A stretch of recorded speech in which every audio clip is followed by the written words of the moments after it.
ಹುಟ್ಟಲಿ ಅಂತಲೇ ಅವರು ಆಶಾಗಳನ್ನ ತೆಗಿತೀವನ್ನ ಸುದ್ದಿ ಬಿಟ್ಟಿದ್ದಾರೆ.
ನಮ್ಮ ನ್ಯಾಯಬದ್ಧ ಬೇಡಿಕೆಗಳನ್ನು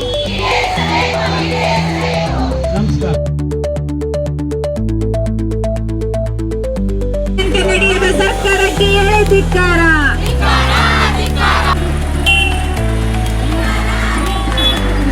ಆಶಾಗಳಿಗೆ ಕೈಕೊಟ್ಟ ಸರ್ಕಾರಕ್ಕೆ ಧಿಕ್ಕಾರ.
ಜುಲೈ ತಿಂಗಳು ಹೋದ ತಿಂಗಳಲ್ಲಿ ಪ್ರತಿ ಆಶಾ ಕಾರ್ಯಕರ್ತೆಗೆ 2,000 ರೂಪಾಯಿ ರುಟೀನ್ ವರ್ಕ್ಸ್ ಏನಿತ್ತಲ್ಲ ಅದು ಈಗ 3,500 ಆಗಿದೆ. ಅದು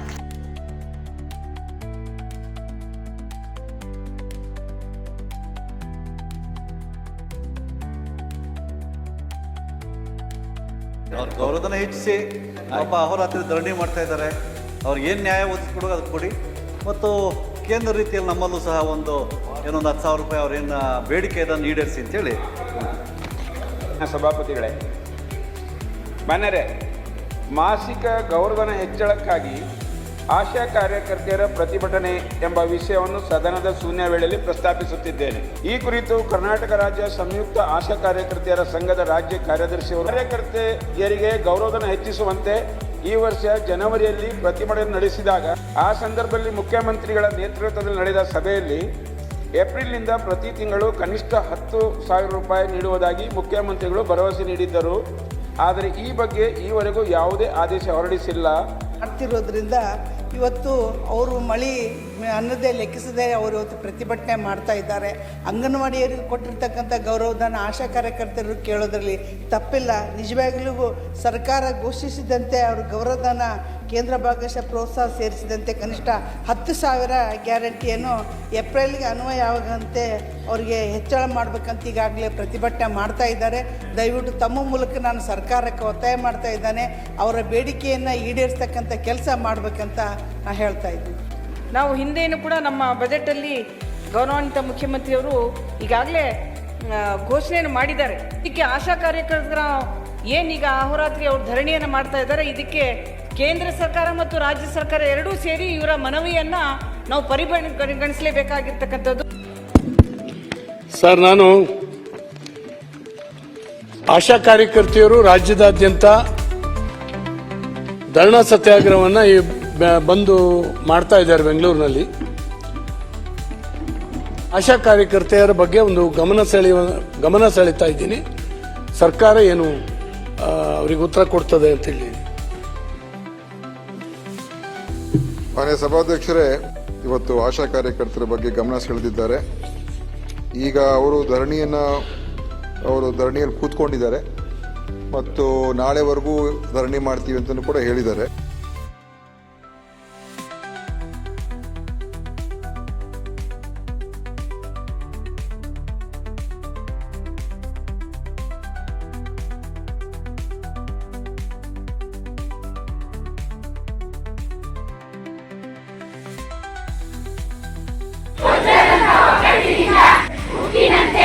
ಗಟ್ಟಿಯಾಗಿ ನಿಂತು